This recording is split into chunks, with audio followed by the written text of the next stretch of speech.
Eh ben salut.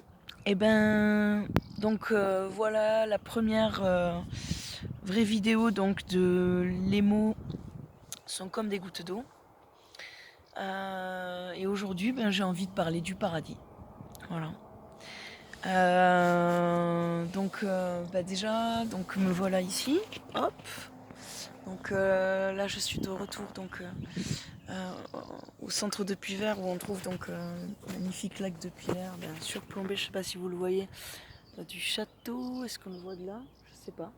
Bon, j'aurai l'occasion de vous partager euh, ça, sinon plutôt dans les chroniques. Bon. Donc le paradis. Les mots sont comme des gouttes d'eau. Aujourd'hui, j'ai envie de parler donc du paradis. Paradis, quand on l'écoute, donc déjà on entend par a dit. Ok, mais dit par qui? Quand on entend parfait, on entend parfait, fait par, oui, mais fait par qui? Le paradis, il y en a tellement de représentations en fait imaginées, euh, et que finalement on en a oublié que chaque mot revêt en fait une part de légende naturelle, de mythe, mais aussi de réalité, puisque tout ce qui existe et que nous sommes capables d'imaginer, par la force des choses, existe. C'est une chose qui est passée quelque part dans l'information et que quelqu'un a capté. Quand on dit il n'y a jamais de fumée sans feu, euh, ben, la fumée, elle passe, on peut ne pas la voir et pourtant elle a bien été là. On la sent, enfin bref, elle est là quoi. Et pourtant, effectivement, elle ne peut pas naître s'il n'y avait pas eu une flamme qui l'a générée. Et bien les mots c'est pareil. Les mots c'est pareil. Et donc si le terme paradis existe, et ben c'est que le paradis existe. Donc reste pour nous à définir qu'est-ce que ça peut être. Alors puisque on l'imagine. On l'imagine. On l'imagine tel qu'on nous l'a fait imaginer, parce que c'est l'une des propriétés des mots, c'est qu'en fonction de comment ils sont utilisés, on finit par se dire que c'est ça, en fait, que c'est.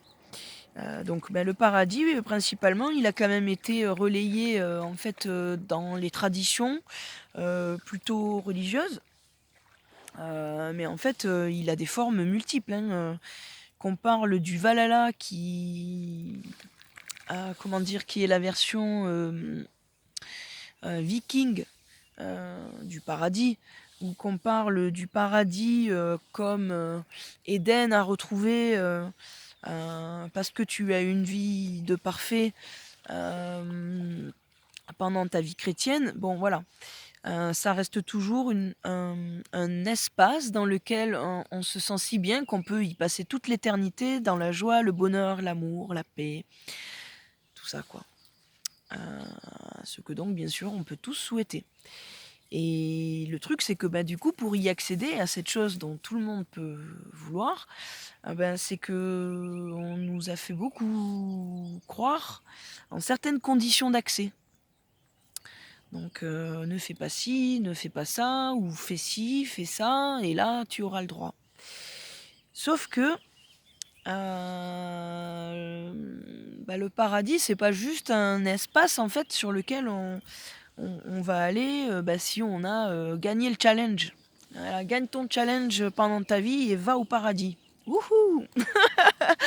Non, en fait, c'est pas ça. Le paradis, c'est comme chaque mot, puisque le mot existe, vient de quelque chose qui existe. Le mot est la fumée d'un feu à rencontrer. Le paradis, en fait, en gros, concrètement, tu peux le créer. La pensée est créatrice. Et donc la question c'est tu fais comment pour créer le paradis? Alors bien sûr, là tu te dis, oui, mais le paradis pour moi, c'est pas le même que pour quelqu'un d'autre, oui. Et bien en fait, ben, c'est exactement ça. C'est-à-dire que quand on dit le comme un, c'est le comme un, donc la somme des consciences de chaque un qui fait le tout. Euh, donc le paradis, qu'il soit pas le même pour toi et pour moi, si on vit tous les deux au paradis, je t'assure que ben, le paradis devient partout et devient un, devient uni, devient total, devient voilà tout ce qu'il peut être en fait du coup, tout ce qu'il peut être en fait pour que chaque un y trouve le comme un. Euh, Par exemple, ben pour moi le paradis c'est maintenant là, c'est ici, c'est d'avoir le soleil comme ça qui réchauffe mon visage, c'est ces petits oiseaux qui volent et qui jouent très clairement avec l'eau, entre eux, de voir ces reflets infinis qui sont partout sur le lac, ces luminosités, d'avoir mon bébé loup avec moi, de ressentir tout ce que je ressens quand je pense